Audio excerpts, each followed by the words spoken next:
Welcome to Two Therapists Talking. The hope for this podcast is to talk about important issues related to couples and individuals who are struggling in their lives with many different issues. I'm David Thompson, a marriage and family therapist. And I'm Sherie Christensen, marriage and family therapist. Please join us as we explore these issues together, and we hope you will learn and be enlightened along the way. Come find us at twotherapisttalking.com. Hello, and welcome back to Two Therapists Talking. I'm Sherie. And I'm David. And we are excited to discuss today a concept that is really important with all couples. This concept is empathy. And so today we're going to be talking about how to build empathy between individuals in a relationship. And we'll mostly be talking, I think, about couple relationship, but you can apply this to any relationship that you're in, that you want to sit down with them and work on developing more empathy. So this is a really good, widely applicable topic and is important also for couples where there's been some betrayal in the relationship to get to. And this is not the first thing on the list, but in terms of the recovery work that you're going to be doing, but it is an important piece that we teach clients. So David, and I love it. Yeah. I love it because what I found doing this is, the guy, let's say, who's in addiction, who is trying to rebuild trust with his wife, he needs to know how to have empathy in order to do it. And I tell my clients that empathy is like the key that will unlock every door. And I found that a lot of guys, in needing to do this, needing to learn how to do this, they also struggle with trusting their wives emotionally. What I mean by that is if he were to bring something to her like he's sad or he's upset, if she's able to listen and understand and take care of him. They don't have a lot of confidence that their wives want to or can. And so this is absolutely my favorite topic. It really, really is. I would talk about this every session if I could. I love it. I call it empathy skills building, or learning to listen for understanding. And what I will say is, if you're going to take notes, take good notes, because I've learned that these steps matter. And if you don't follow the steps and in the right order, you kind of get lost. And we'll talk about that here in the beginning. There's some very important rules to remember.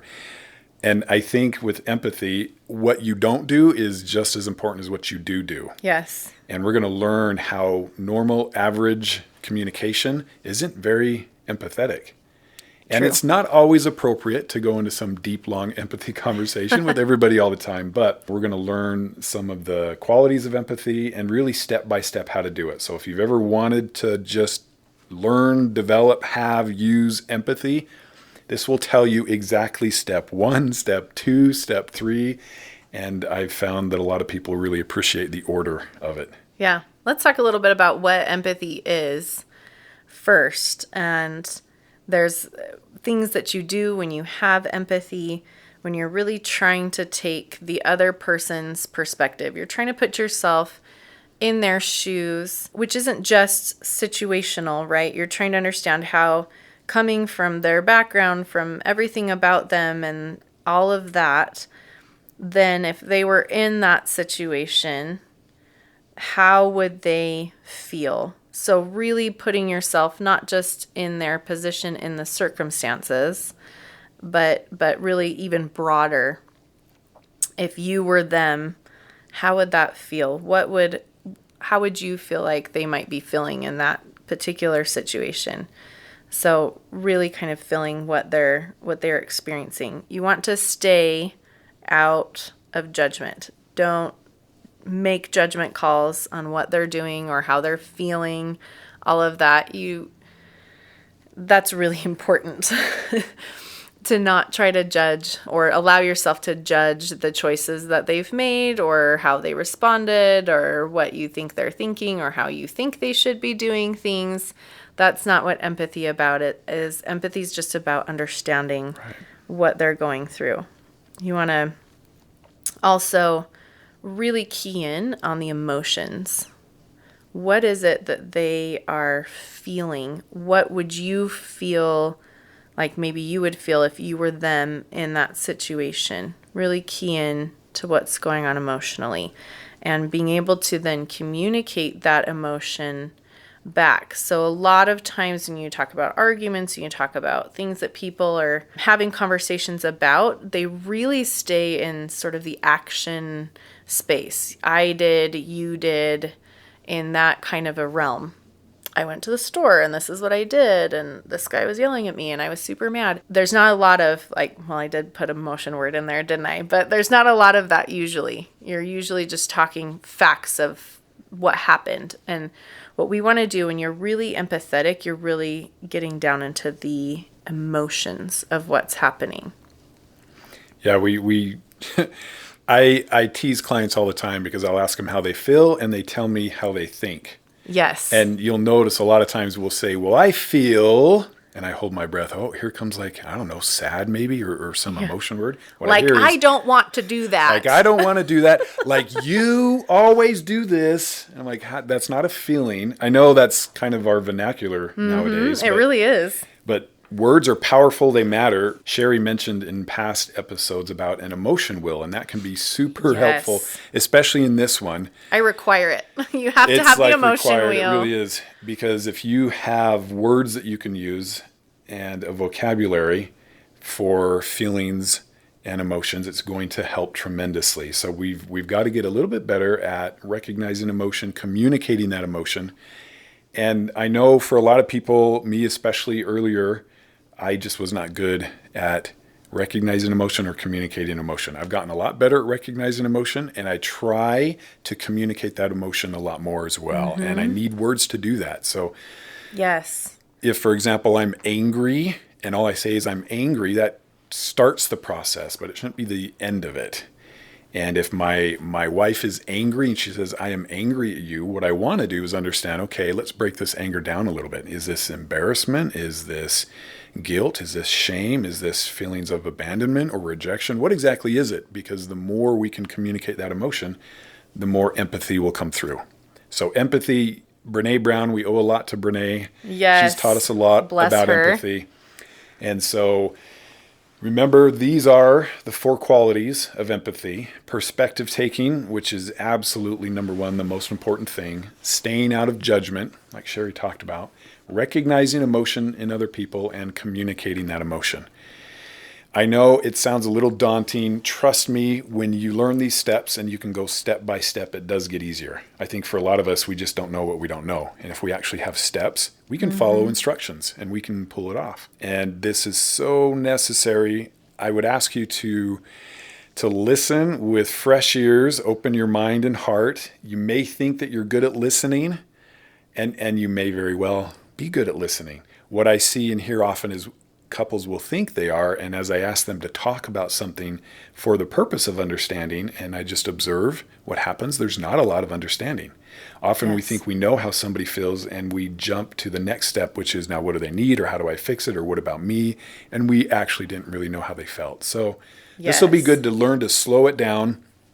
And before we get to the steps of empathy, there are some really important rules to remember, and these are all tried in the furnace of life, you might say. This is all coming out of like very sad and painful experience.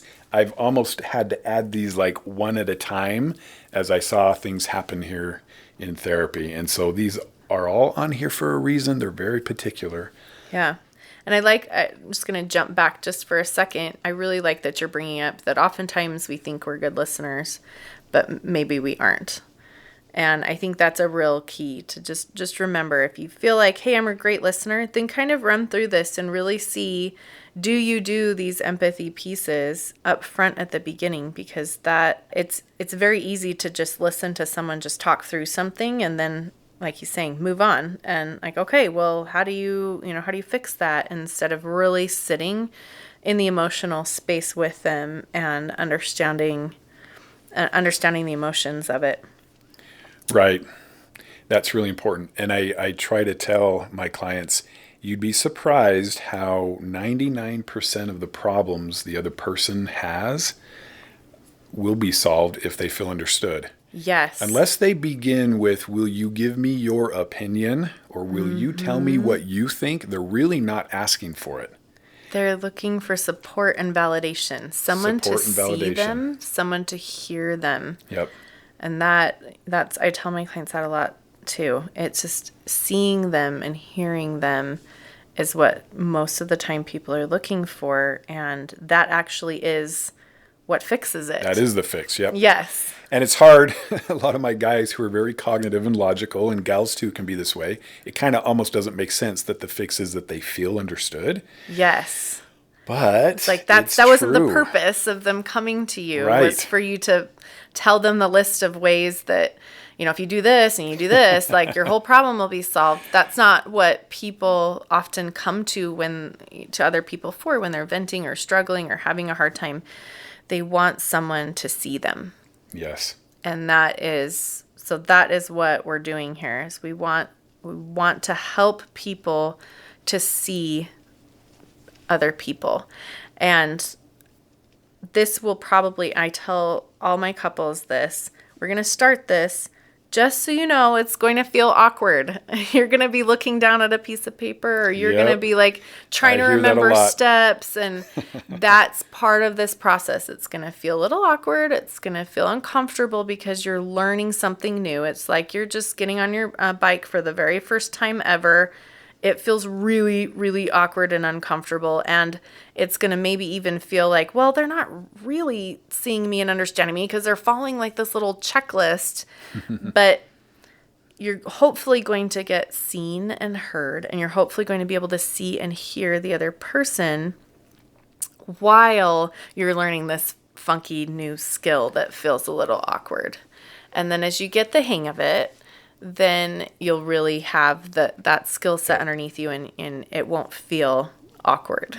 It's kind of like once you learn this well, you can make it your own. Yes. And personalize it and do different things. But learning the routine, you're learning the notes. You get to create the music, but you've got to learn the notes because they're universal.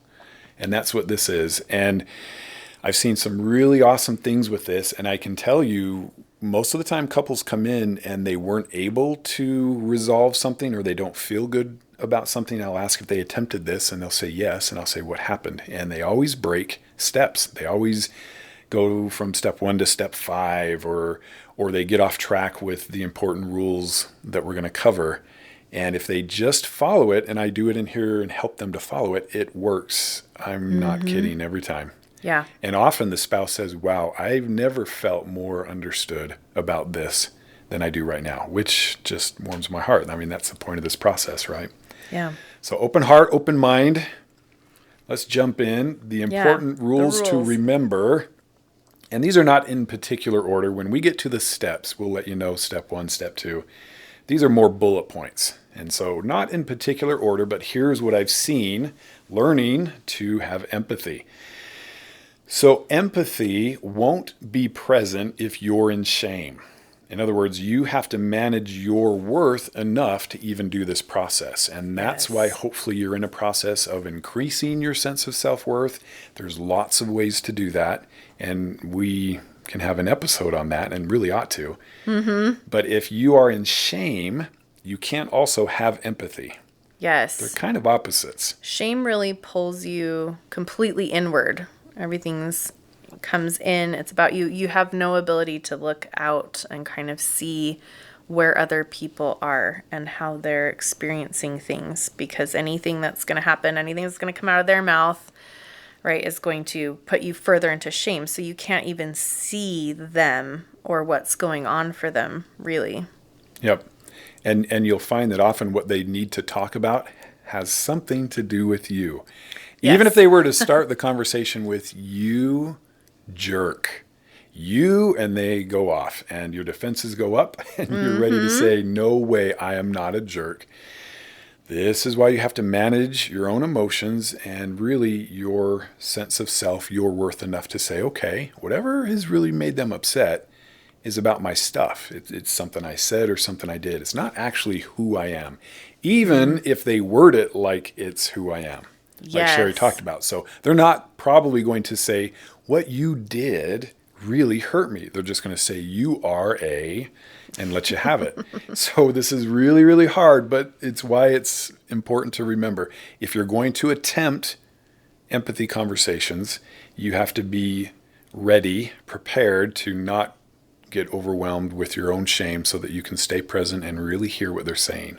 Yeah. The defensive, I like what he's saying, the defenses go up. And so if you can get really good at this, you can hear something like that. You jerk, you did, you are, and you can be able to pull back from that and say, okay, something's wrong with them in terms of how they're feeling. Something's hard for them. And separate yourself out from it enough to hear and see them. And that is incredibly difficult to do. It is. And by the way, if you ever need to take a break in this process, you can say, hey, give me a minute. I need to process. I love the line, I need to process, because you're not in trouble for needing to take time and space. Yeah. So that we don't get flooded or our emotions get too escalated. I mean, rule number one in healthy communication is know when not to communicate.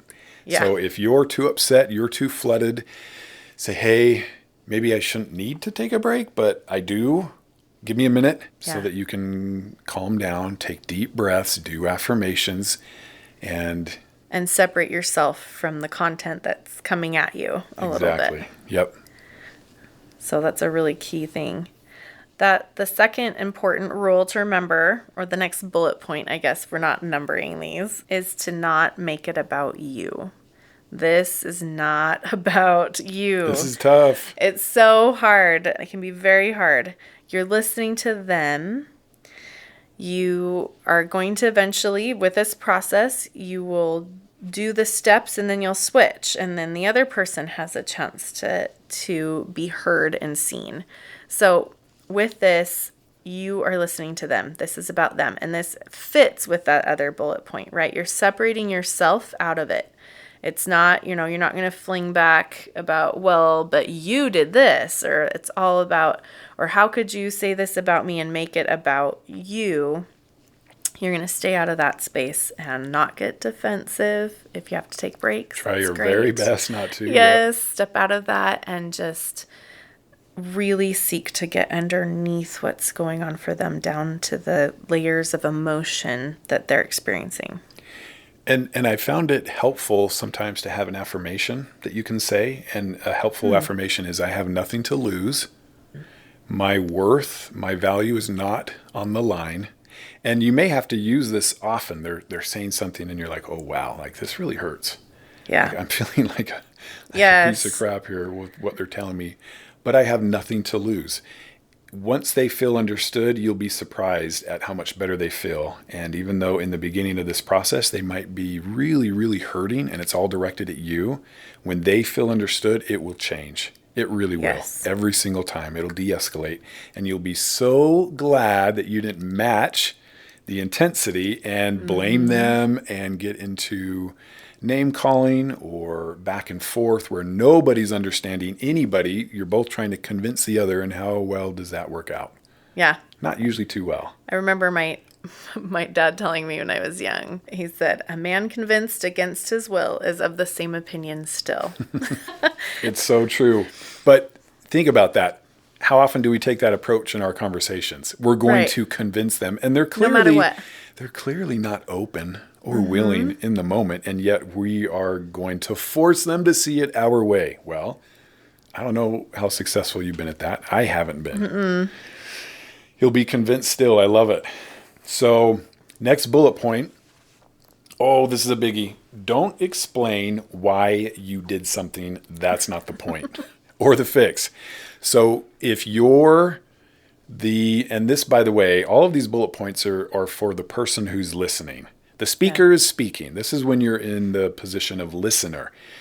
When you're the listener, do not explain why. Let's say the speaker is hurt because you didn't take the garbage out.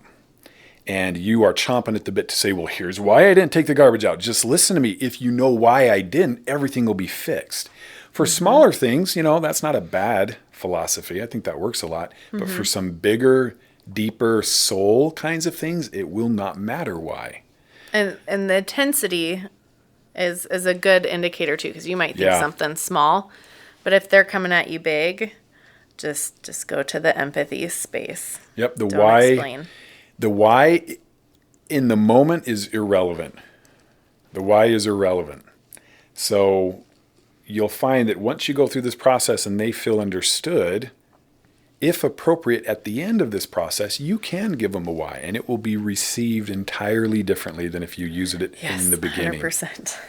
So trust me on this. Don't explain why you did something. That's not the point of the conversation. Yeah. The point is to understand. Understanding. And not just understand the surface. You're understanding the emotions. Understanding and feeling. Yep. And feeling. Okay. Next bullet point is to remember that feelings are valid. Ooh, and they need empathy. That can be hard when it's directed at you. Even though maybe the thoughts behind those feelings, you may have issue with whether or not that is the actual fact of what happened, or that they don't understand all the facts of what the situation is, but the feelings are still valid. Something is going on for them emotionally, and whether or not the quote unquote reality of what you've decided as reality over the situation versus theirs is quote unquote valid, you want to get underneath to what the feelings are, because they are valid and deserve to be seen and heard. This one is so important. I could probably do a whole episode just on this one now that I think about it. Because feelings are valid, but they're not necessarily reality. And you've heard me say before, mental health is a commitment to reality at all cost. How we feel is important though, but we tend to get stuck on if it's not reality or how we see it. Our perception may not be reality either, but if it's not our perception, we have a real hard time understanding the other person. For example, if I come home and I'm late, I'm just pulling this out of thin air, all right? He's never late. Let's say I'm sure. there was, I don't know, a cul-de-sac barbecue, okay? And I'm not a big fan of those. No big deal. I'm just kind of an introvert. And my wife loves them.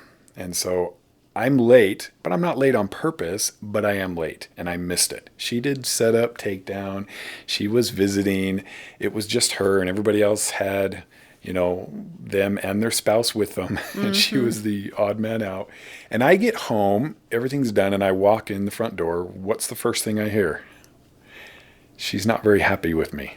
Yeah. Because I was late on purpose. Well, the reality is that I wasn't late on purpose, but she's still hurt. And if I go right to, wait a minute, I wasn't late on purpose, it's not like all of those feelings inside her just disappear. Oh, okay. You weren't late on purpose. That fixes everything. It really, for, again, little issues maybe, like, I don't know, buying eggs or something, that might work. But on bigger stuff, it doesn't work.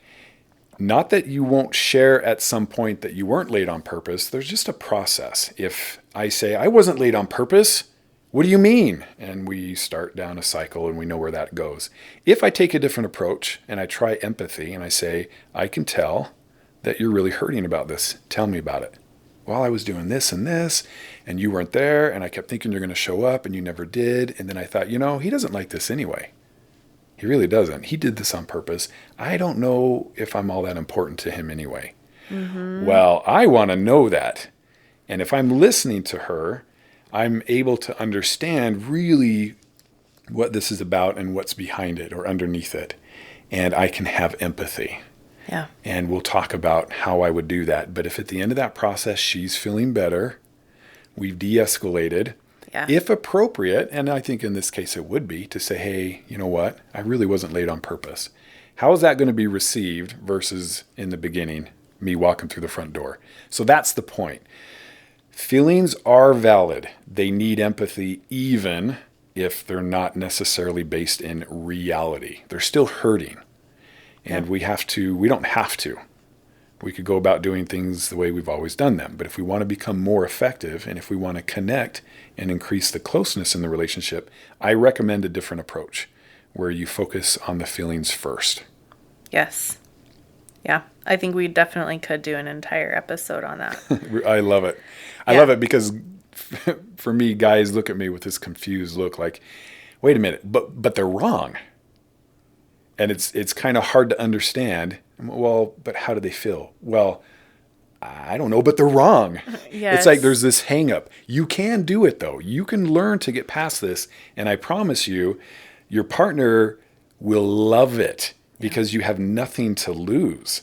It's like you're just so calm and safe and trustworthy. You're trustworthy when you can do this. Yeah. And they get to the end and like, oh, you weren't late on purpose, but you just spent this time to comfort me and nurture me and listen to me and understand me. That's closeness, and that's what we're after. Yeah. Yeah. You're able to set yourself aside a little bit.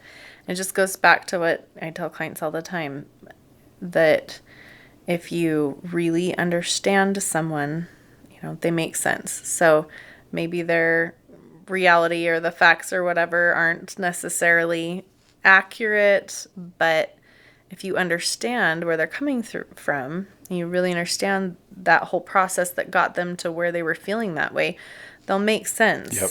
And so that's a key piece. And feelings are always giving you important information about what's going on around you and whatnot, how you're choosing to see, how you've seen reality and, how you've interpreted the facts that are coming at you. And so it's just, yes, we could definitely do a whole episode on that. And I know just from talking to so many people about this that even though you don't agree with whatever, if she or he is feeling unimportant to you or like they're not a priority, you want to know that. That is important to you. Yeah. And so however they got there, you want to reassure them of how you really feel, and that will be through a process like this, much better than coming in hot and saying they're wrong and off you go. Yeah. How does that generally go? It doesn't go very well for me. Not usually. Well, not for me. I don't know. Right? It's not usually helpful. Okay. The next bullet point is that you aren't trying to agree. You're not trying to come to the same place on this. You're trying to understand where they're coming from. So very similar to the last bullet point. Mm-hmm. But I hear this a lot, which is why I made it a bullet point all the time. But I don't agree. But I don't agree. I'm like, well, what if you don't agree? We can actually have understanding without agreeing. Yes. There are lots of, I mean, I know it's hard to believe in our world today. Not today. If you don't agree, Wow. you're mortal enemies, but you actually can have a lot of understanding and not agree. And Yes. that's, part of this process. So focus on what they're feeling. Focus on understanding where they are and where they're coming from.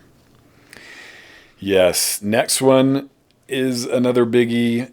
Do not problem solve, fix, or give advice. Again, unless they're asking specifically, what do you think or what would you do? Don't tell them what they need to do. That's not what this is. And that step alone is going to make you a much better listener. Just that one. Yes. If you just chose one of these, when people talk to you, don't problem solve, fix, or give advice unless they ask. And you'd be surprised. I've done this before, almost like an experiment, where how many people who are talking to me actually ask me directly for my advice or what I think. You know how often it happens? Not very. Not very at all. But we are always sharing what we think, despite nobody actually asking for it. So it's pretty interesting. Yeah. Don't do it. Don't problem solve or fix or give advice unless they ask. Yeah. And that's one, too, where sometimes, you can listen and then you can say, are you interested in in having, in my thoughts on this? And then be fine if they're not, because that wasn't what they were coming for in the first place. Yep. Okay, the last bullet point before we get into our steps of how to do this is that this is not a fact-checking situation. They don't have to feel what you would feel. They don't have to do what you would do if you were in this situation. So you don't need to run them through all of that. And we've all been there, right? Mm-hmm. So somebody comes home and they're ticked off. And you say, well, what's going on? Well, somebody cut me off in traffic. and they're so angry, and they're kind of in trouble that they're angry, because had somebody cut you off, you would not have been that angry. And so again, you wouldn't react the same way they did. And so they're kind of not allowed to have their feelings in your mind. This isn't about what would I have done. It's just about how they feel. So don't get stuck on whether you would or would not have done something differently. Or reacted differently. Or my best friend just said this. Or they just did that. And now they're distraught. And you're thinking, well, big deal. What's the big deal? That's not even a big deal.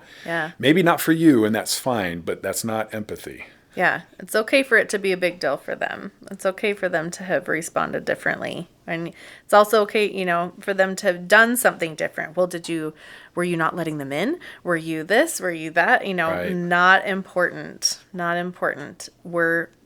All of those facts are completely irrelevant to what we're doing. They really are. And if they need to be shared or known, again, save it for the end of this process, when it will be received much, much better, I promise.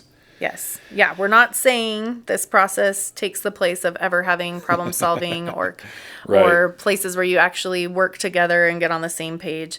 This is just the pre-stuff. Do this first, and then everything else will just go so much more smoothly. It really will. I mean, this kind of conversation is not your average conversation. Honestly, it takes a lot of effort and energy and focus and concentration. And so it's not like every time you talk about something, you're going to do empathy skills building. No. Da-da-da. But there are some biggies. If there's been betrayal, if there's been hurt, if there's been, the way out absolutely is to feel felt. That's how we heal. That's how we connect. And so this is a special kind of conversation. When there's a lot of accelerated or heightened emotions and things like that, this is a great thing to use around those kinds of topics. Yep, exactly. So those are the important rules to remember. Now let's talk steps.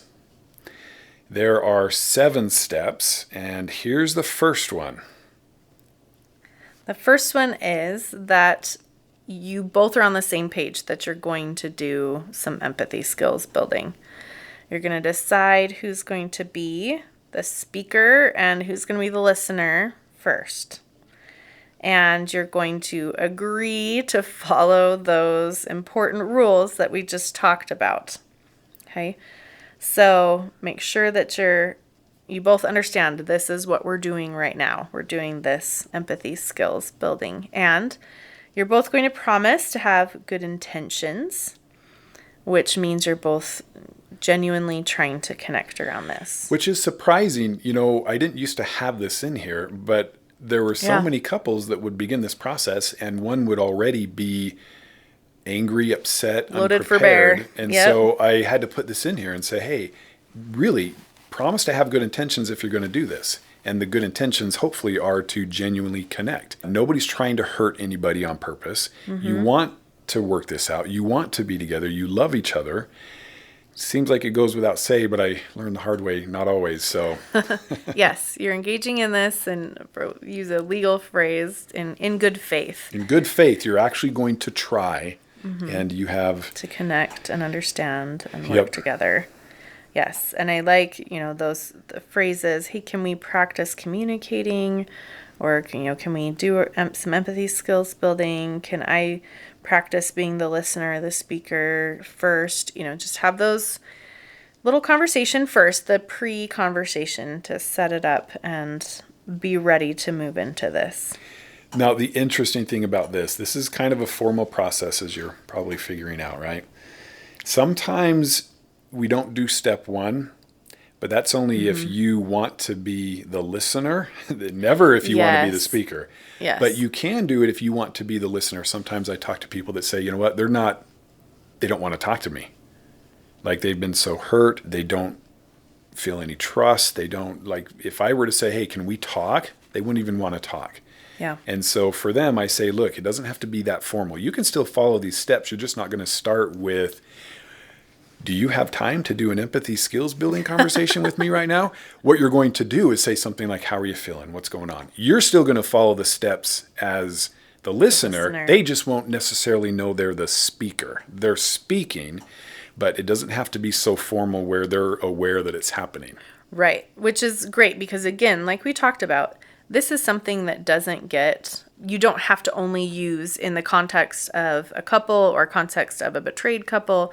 You can use this with your kids. You can use this at Yes, work. it works You can amazing use with this. kids, by the way. It's amazing to use in all of these different contexts. And so obviously you're not going to be talking, with your boss or your coworker and say, hey, can I practice like communicating with you or whatever? You're just going to listen to them, and they're going to be, ranting about this customer that was terrible or whatever. And, oh, that must have been so hard. It sounds like you were getting really frustrated and hurt that they wouldn't, and all of that. So you really start getting into that space with them, and it's great.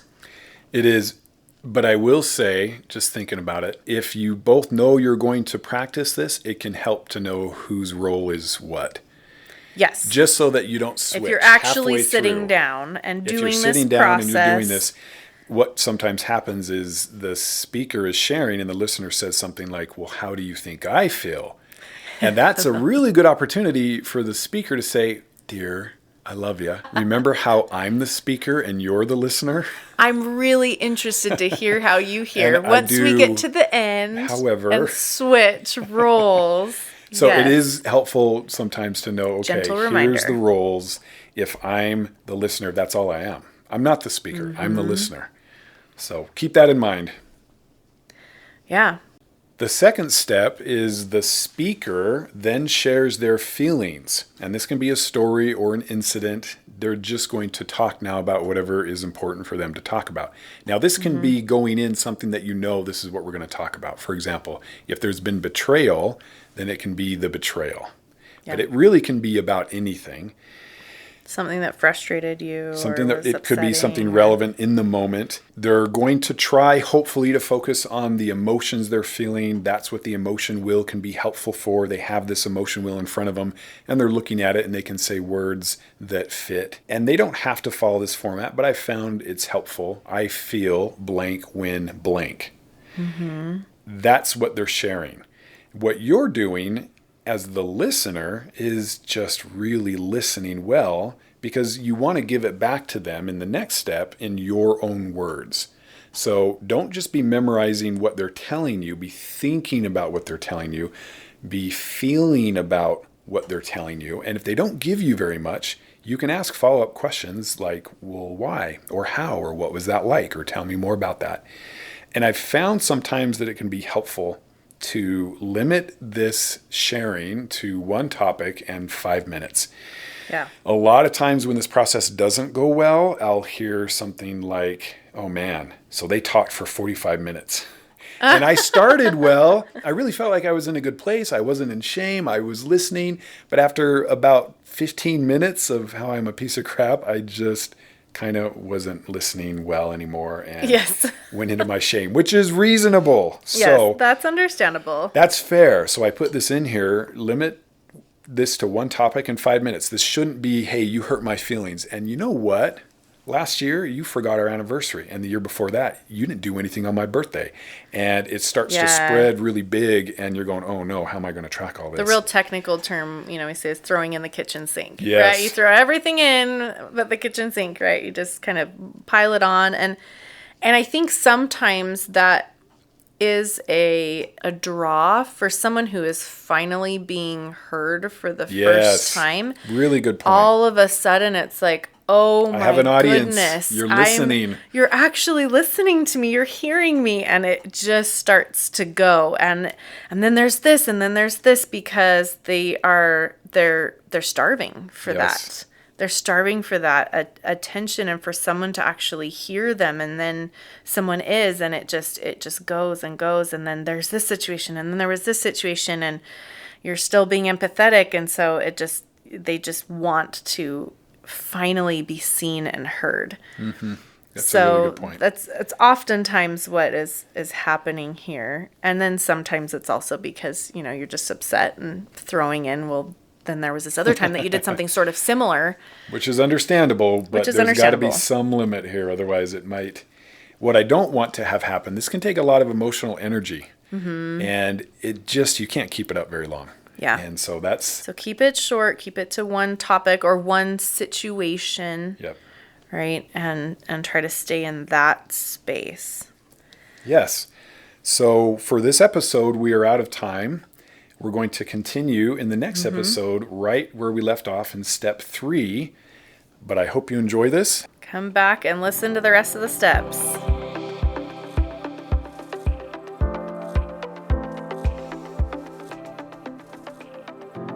Thank you for listening to Two Therapists Talking. We look forward to sharing more conversations with you. Connect with us at twotherapisttalking.com or email podcast@twotherapisttalking.com.